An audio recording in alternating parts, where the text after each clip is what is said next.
Hello दोस्तों, आज के वीडियो में हम बात करेंगे कि हमारी एसटी लाइन और एलटी लाइन क्या होती है। दोस्तों, पिछले वीडियो में मैंने इस पर कुछ टॉपिक पर डिस्कस किया था।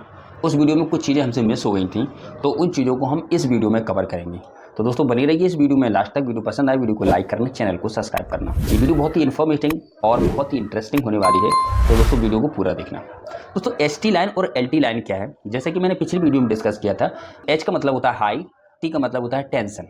टेंशन एक फ्रेंच वर्ड है जिसको वोल्टेज बोला जाता है, तो इसको हम हाई वोल्टेज और एलटी को लो वोल्टेज भी बोल सकते हैं। अब दोस्तों सबसे पहले हम बात करते हैं एसटी लाइन में फेज़ की। फेज़ क्या होता है, देखा जाए तो हमारी जो एलटी लाइन होती है उसमें हमारे दो फेस होते हैं। पहला होता है सिंगल फेस, दूसरा होता है थ्री फेस। अब दोस्तों जो सिंगल फेस और थ्री फेस ये एलटी लाइन में ही होता है, एसटी लाइन में नहीं होता है। क्योंकि दोस्तों जब पावर का ट्रांसमिशन होता है, जो हमारी लाइनें होती हैं वे होती हैं हमारी, जो यदि हाई टेंशन की बात करें, एक होती है रेड, येलो एंड ब्लू। तीन तरह की सप्लाई होती है हमारी किसमें, एसटी लाइन में। ये तीनों फेज होते हैं। जनरेशन स्टेशन से ये जो जब जनरेट होती है तो यह 11 केवी में होती है।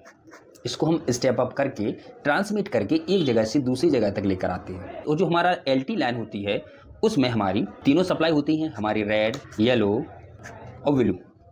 ये तीनों सप्लाई होती हैं। जो हमारी थ्री फेस होती है उसमें हमारी रेड, येलो एंड ब्लू तीनों सप्लाई होती हैं। लेकिन इसमें एक वायर और होता है जो हमारा न्यूट्रल वायर होता है। यानी कि ये हमारा रेड हो गया, ये येलो हो गया, ये ब्लू हो गया, ये न्यूट्रल हो गया। अब यहाँ पर होता क्या है कि सिंगल फेस थ्री फेस कैसे डिस्ट्रीब्यूट करते हैं। जैसे किसी हमारे अप्लायंस को चलाने के लिए या किसी घर को यूज़ के लिए सिंगल फेस की ज़रूरत है, तो हम इसमें से एक फेस दे देंगे उसको और एक हम न्यूट्रल दे देंगे। और ये थ्री फेस क्या है, ये तो सिंगल फेस के साथ न्यूट्रल को लगाते हैं तो इसको हम सिंगल फेस कहते हैं। और थ्री फेस वो होता है इसमें तीनों फेस और न्यूट्रल को हम एक जगह सप्लाई दे देते हैं, वो हमारी थ्री फेस होती है। तो सिंगल फेस हमारा वो होता है जिसमें एक फेस होता है न्यूट्रल होता है, और थ्री फेस वो होते हैं जिसमें तीनों फेस होते हैं प्लस में उसका एक न्यूट्रल होता है। लेकिन जो एसटी लाइन होती है उसमें तीनों फेस ही होते हैं, इसमें न्यूट्रल नहीं होता है। और इसका हम नॉर्मली यूज़ भी नहीं कर सकते हैं, इसको केवल हम ट्रांसमिट कर सकते हैं। एक जगह से दूसरी जगह तक स्टेप अप करके हम इसको ट्रांसमिट करते हैं। जब यह किसी सब स्टेशन पर आती है तो यहाँ पर इसको हम स्टेप डाउन करते हैं, फिर इसको एलटी में कन्वर्ट करके इस सप्लाई को हम यूज़ में लेते हैं। तो दोस्तों ये तो फेस की बात हो गई, सिंगल फेस और थ्री फेस, जो कि हमारा केवल एलटी लाइन में होता है। अब दोस्तों यदि हम बात करें इन दोनों में कि इसमें जो इंसुलेटर यूज किए जाते हैं वो कौन कौन से इंसुलेटर यूज किए जाते हैं, तो यदि हम सबसे पहले एसटी लाइन में इंसुलेटर की यदि हम बात कर लें तो एसटी लाइन में हमारी पिन टाइप इंसुलेटर और डिस्क टाइप इंसुलेटर का सबसे ज़्यादा यूज किया जाता है। पिन टाइप और डिस्क टाइप इंसुलेटर आपने देखा होगा कि बहुत जो बड़ी पावर सप्लाई होती है उसमें कांच जैसे हमें इंसुलेटर दिखाई दिए जाते हैं। तो ये जो होते हैं ये पोर्सिलिन यानी कि चीनी मिट्टी के भी होते हैं और ये ग्लास के भी होते हैं। और अब यदि हम एलटी लाइन में यदि हम बात करें तो एलटी लाइन में क्या होता है, एलटी लाइन में भी हम इंसुलेटर का उपयोग करते हैं जो होते हैं हमारे small pin type insulator. Small pin type insulator होते हैं। इनकी जो कैपेसिटी होती है वो जो करंट कैरिंग कैपेसिटी होती है वो 415 वोल्टेज से 440 वोल्टेज तक की इनकी करंट कैरिंग कैपेसिटी होती है, यानी कि वोल्टेज कैरिंग कैपेसिटी होती है। और इनकी होती है, इनकी हाई लेवल की होती है, जो हमारे 11 केवी, 22 केवी और 33 केवी तक की सप्लाई में हम इनका यूज करते हैं। और उनको आप देखोगे बड़े बड़े पोल्स पर हैंगिंग करके लटकाया जाता है और इस तरह से उनको कनेक्ट किया जाता है ताकि उसको इंसुलेटेड कर सकें।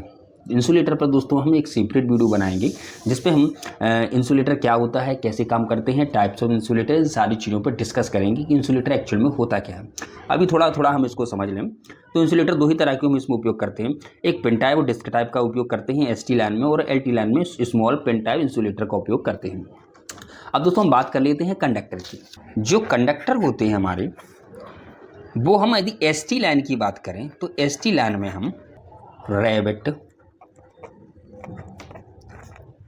ACSR कंडक्टर का उपयोग करते हैं। ACSR का मतलब होता है एल्यूमिनियम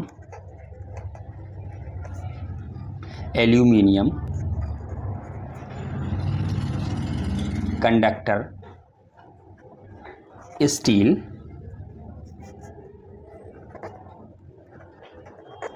रेनफोर्स रेनफोर्स, इसका फुल फॉर्म होता है एल्यूमिनियम कंडक्टर स्टील रेनफोर्स, जिसको हम ACSR कंडक्टर कहते हैं। इसको हम रैबिट ACSR कंडक्टर का उपयोग हम हाई टेंशन लाइन में करते हैं। इसकी यदि हम साइज़ की बात करें तो जो साइज़ होती है इसकी 10 mm² के बराबर होती है और इसकी करंट कैरिंग कैपेसिटी यानी कि इसकी CCR जो होती है 157 एम्पियर से 185 एम्पियर तक की, ठीक है। करंट कैरिंग कैपेसिटी इसमें कितनी होती है 157 एम्पियर से 185 एम्पियर तक इसकी करंट कैरिंग कैपेसिटी होती है। अब ये कंडक्टर ACSR होता क्या है, इसको हम थोड़ा समझें। देखिए दोस्तों, क्या होता है, जो हमारा कंडक्टर होता है सेम यही LT लाइन में होता है, ST लाइन, बस इनकी कैरिंग कैपेसिटी थोड़ी अलग होती है। इसमें क्या होता है कि जो हमारे 6 वायर होते हैं वो होते हैं एल्यूमिनियम की, ठीक है। एक जो सेंटर में वायर होता है वो होता है हमारा स्टील का, ठीक है। अब ये जो 6 वायर हैं प्लस में एक जो इसके सेंटर में, इसकी टोटल जो इसकी साइज होगी वो होगी 10 mm² में, यानी कि इस तरह से 1 2 3 4 5 6 इस तरह से इसको बाहर से है और एक मान लीजिए एक स्टील का वायर इसमें भी बीच में है। इस तरह से हमारे ACSR कंडक्टर होते हैं। अभी बीच में स्टील का वायर क्यों दिया जाता है? स्टील का वायर इसलिए दिया जाता है, इसको जो स्ट्रेंथ देने का काम होता है वो ये बीच का जो वायर होता है उसका होता है।